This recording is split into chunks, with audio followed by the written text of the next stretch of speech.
Guys welcome to మన channel movie choice. నేను ఇంకా మన ఛానల్ ఎవరైనా సబ్స్క్రైబ్ చేసుకోకపోతే వెంటనే వెళ్ళి సబ్స్క్రైబ్ చేసి బెల్ ఐకాన్ ట్యాప్ చేసుకోండి. Review of Saripodhaa Sanivaaram actress by natural star Nani, SJ Surya, Priyanka Mohan, director by Vivek Athreya, producer by DVV Danayya. వీళ్ళందరి కాంబినేషన్లో ఇది రెండో మూవీగా మనం అనుకోవచ్చు. అది ఎలాగంటారా, హీరో నాని గారు, ప్రొడ్యూసర్ డివి దానయ్య గారి కాంబినేషన్లో ఇంతకు ముందు నిన్ను కోరైన సూపర్ హిట్ మూవీ వచ్చింది. ఇప్పుడు సరిపోదా శనివారంతో మన ముందుకు వస్తున్నారు.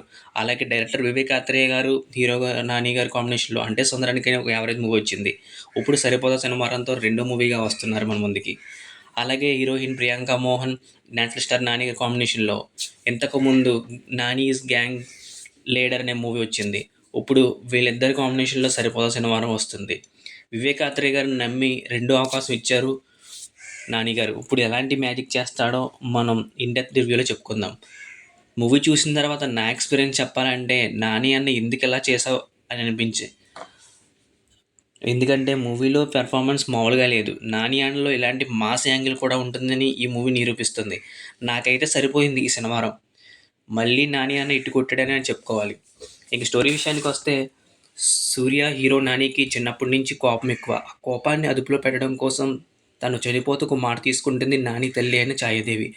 అప్పటి నుంచి వారమంతా ఎంత కోపంగా వచ్చినా ఏమీ చేయకుండా సైలెంట్గా ఉండిపోతాడు మన హీరో నాని. కానీ ఒక్క శనివారం మాత్రం తన విశ్వరూపం చూపిస్తాడు. ఇలాంటి క్రమంలో సూర్యకి సిఐ దయానంద్, ఎస్జే సూర్యకి మధ్య వచ్చిన సమస్య ఏంటి, అలాగే సోగులపాలెం దయానంద్కి సంబంధం ఏంటి తెలియాలంటే మనం మూవీ చూడాల్సిందే. మూవీలో ప్లస్ పాయింట్స్ గురించి చెప్పుకోవాలంటే, ఈ మూవీకి మేజర్ ప్లస్ పాయింట్ అంటే నా దృష్టిలో ఎస్జే సూర్య గారి యాక్టింగ్ గురించి చెప్పాలి. సిఐ దయానంద్ క్యారెక్టర్లో తన నట విశ్వరూపం చూపించారు. పోలీస్గా న్యాచురల్ లుక్తో తన యాక్టింగ్తో ఒకవైపు, మరోవైపు కోపంతో రగిలిపోయే క్యారెక్టర్తో తనలోని డిఫరెంట్ యాంగిల్ని చూపించారు. స్పైడర్ మూవీ తర్వాత ఇలాంటి విలనిజం చూపించే అవకాశం ఈ మూవీలో వచ్చిందేమో నాకు అనిపించింది. ఈ మూవీలో తన మాస్ యాక్టింగ్తో పాటుగా మంచి ఫన్ కూడా జనరేట్ చేశారు ఎస్జే సూర్య గారు. ఇక మన నేషనల్ స్టార్ నాని గారి గురించి ఎప్పటిలాగానే తన బెస్ట్ పెర్ఫార్మెన్స్ ఇచ్చారు. దాంతో పాటుగా ఈ మూవీలో ఆయన యాక్షన్ అవతారం ఎత్తారు. లుక్స్ బాగున్నాయి, ఫైట్స్ చించేశారు. Hero Nani, villain SJ Suryah మధ్య వచ్చే సీన్స్ హైలైట్, యాక్షన్ ఫైట్స్ సూపర్గా ఉన్నాయి.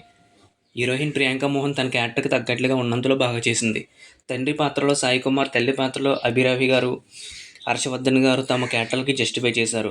మూవీలో బీజిఎం, బ్యాక్గ్రౌండ్ స్కోర్ మాత్రం చాలా హైలైట్గా ఉంది. జేక్స్ బిజోయ్ గారు మ్యూజిక్ని చించి పడేశారు. డైరెక్టర్ వివేక్ ఆత్రేయ తన మార్క్ యాక్షన్ డ్రామా ఎలా ఉంటుందో ఈ మూవీతో నిరూపించి చూపించారు. మూవీలో మైనస్ పాయింట్స్ గురించి చెప్పాలంటే, మూవీలో ఫస్ట్ హాఫ్ చాలా ఇంట్రెస్ట్గా సూపర్గా రన్ అవుతుంది. కానీ సెకండ్ హాఫ్ మాత్రం మనం ఎక్స్పెక్టేషన్కి రీచ్ కాదు. మూవీ చివరకు వచ్చేసరికి కొన్ని సీన్స్ సాగతీతగా ఉండి ఊహకు అందేలా, నెక్స్ట్ ఏం జరుగుతుందన్న సీన్ మనం ముందుగానే ఊహించేలాగా, మూవీ కూడా ల్యాగ్ అనిపించేలాగా అనిపిస్తుంది. ఓవరాల్గా ఈ సరిపోదా శనివారం మాత్రం నాకైతే సరిపోయింది. ఈ వీకెండ్లో మీకు కూడా చూస్తే బాగానే అనిపిస్తుందని అనుకుంటున్నా. వివేక్ ఆత్రేయ గారి అంటే సుందరానికి, బ్రోచేవారు ఎవరు మూవీ నచ్చిన వారు ఉంటే ఈ మూవీ కూడా ఖచ్చితంగా నచ్చుతుంది. నార్మల్ పర్సన్ కూడా నచ్చే అవకాశం ఉంది. కాబట్టి ఈ వీకెండ్లో సరిపోదా శనివారంతో ఫ్యామిలీతో కలిసి హ్యాపీగా చూడొచ్చు. ఈ మూవీకి మన మూవీ చాయిస్ 9 ఛానల్ ఇస్తున్న రేటింగ్ 3.5/5. అలాగే ఈ మూవీకి ఐఎన్డిబి రేటింగ్ కూడా 7.9/10 ఇవ్వడం జరిగింది. మూవీ రివ్యూ నచ్చినట్లయితే మన మూవీ చాయిస్ 9 ఛానల్ సబ్స్క్రైబ్ చేయండి, లైక్ చేయండి, షేర్ చేయండి. Thank you for watching. Have a nice day. జై హింద్.